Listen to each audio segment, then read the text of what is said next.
আমি সর্বোপরি বলবো, দীর্ঘদিন পর বাংলাদেশ স্বাধীন হওয়ার পর বর্তমানে যে পরিবেশ আসছে, একটা সুষ্ঠু নির্বাচনের প্রত্যাশা করছি।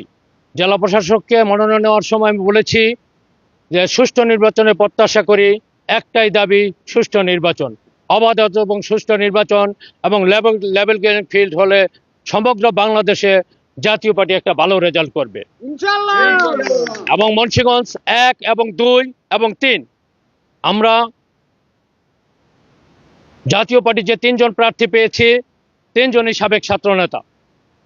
আমি যখন ছাত্র সমাজের সভাপতি ছিলাম, মুন্সিগঞ্জ 2 এর নোমান মিয়া আমার সহসভাপতি ছিলেন, মুন্সিগঞ্জ 1 এর জানে আলম হাওলাদার আমার সহসভাপতি ছিলেন।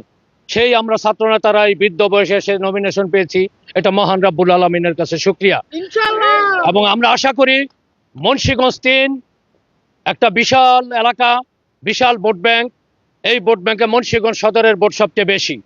আমরা আশা করি যদি সুষ্ঠু নির্বাচন হয় এবং নির্বাচনে যদি সঠিক পরিবেশ থাকে, তবে মুন্সিগঞ্জ 3 অন্ততপক্ষে জাতীয় পার্টি বিজয়ের একটা পরিপূর্ণ সম্ভাবনা দেখছি।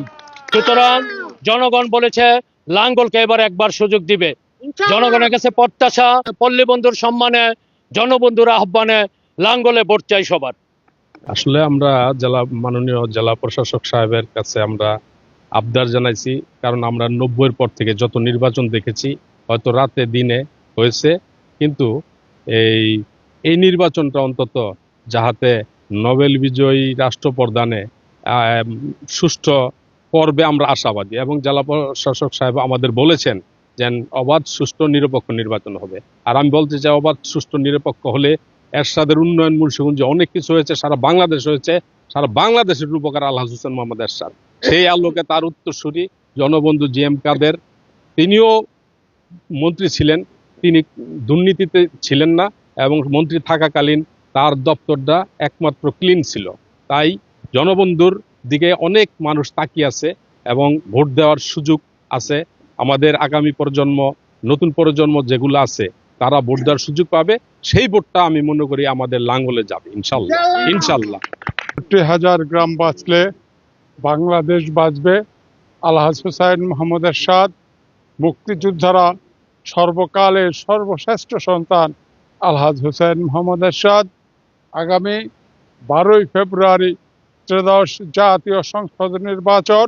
এ নির্বাচনে জাতীয় পার্টি অংশগ্রহণ করছে। মুন্সিগঞ্জ 3 আসন থেকে সাবেক ছাত্রনেতা থেকে আজকে জেলা সদস্য সচিব হয়ে সে নমিনেশন জি.এম. কাদের তাকে দিয়েছে মুন্সিগঞ্জ 3 আসন থেকে নির্বাচন করার জন্য।